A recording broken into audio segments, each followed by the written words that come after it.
Hey, it's Brian from Winter Garden Yoga, and today we have a new installment of Ask Me Anything. And I do my best to tackle the question, what's wrong with running? So grab a pen, grab a piece of paper, grab your favorite beverage, and I'll do my best to answer this question.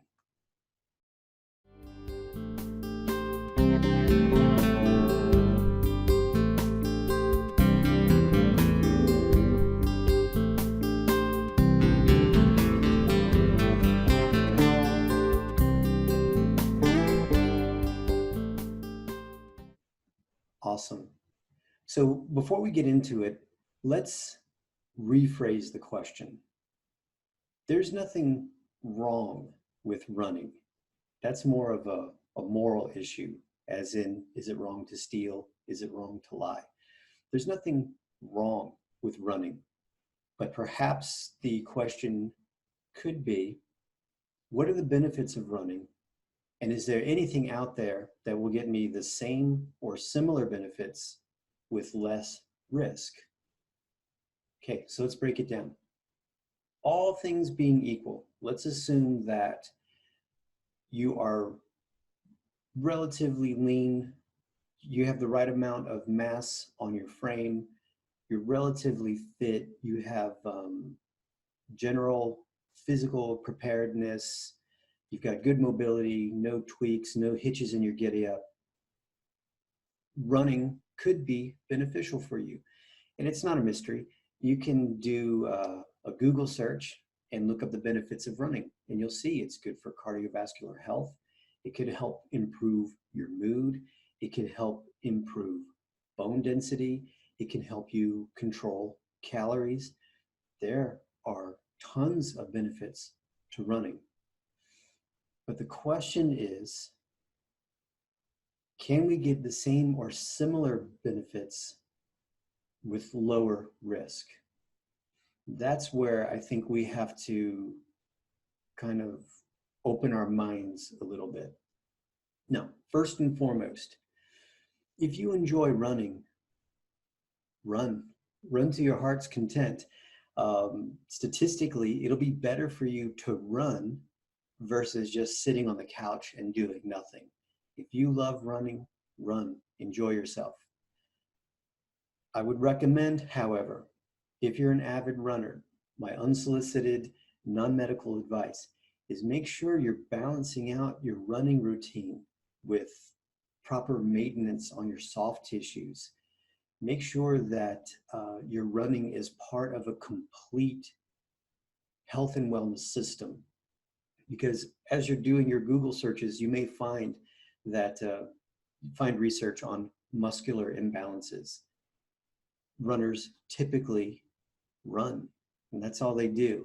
I'm not trying to pass judgment on anyone, and I'm not trying to compartmentalize anyone, but runners run.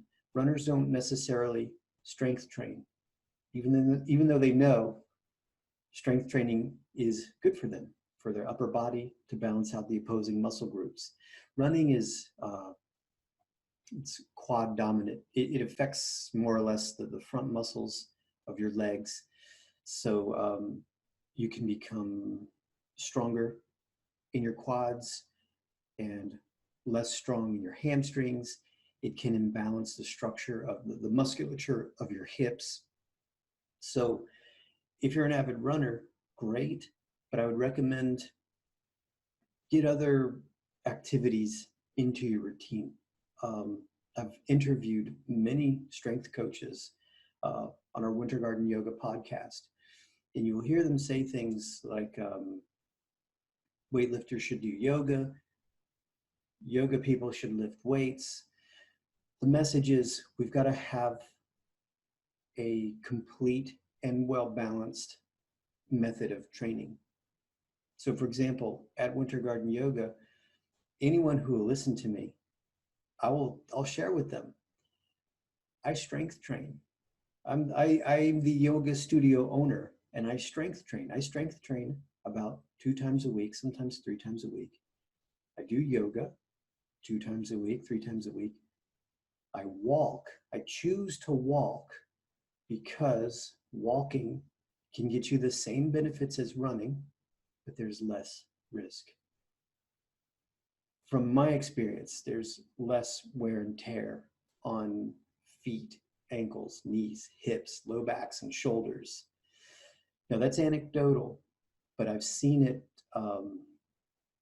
I honestly can't recall a runner who's come into my yoga studio and said, I run, I feel great. Every single person who's come into the yoga studio and says, I run, my hips are tight, I'm a runner, I need something for my low back, it's killing me, my shoulders are killing me. And again, it's not bad or wrong, it's just something we got to think about.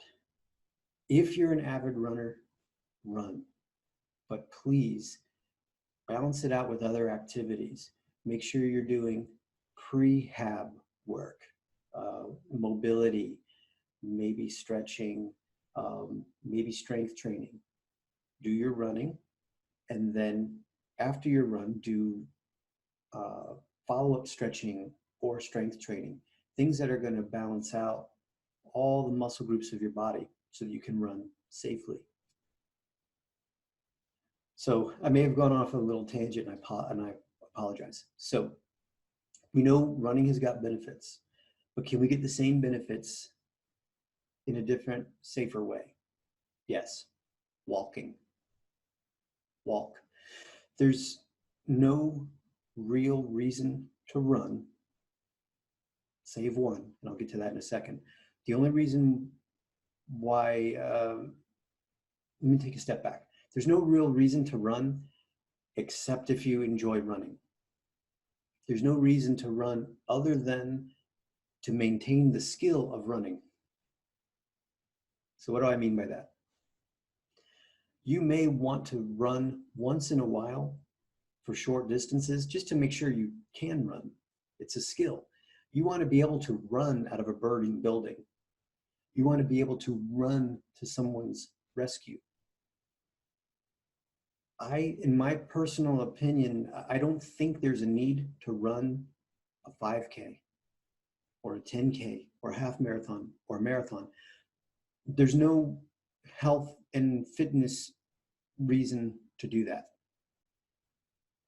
The risk outweighs the benefit because you can get the same benefits without the risk that comes with the potential of plantar fasciitis, knee issues, hip issues, and low back issues when you can walk.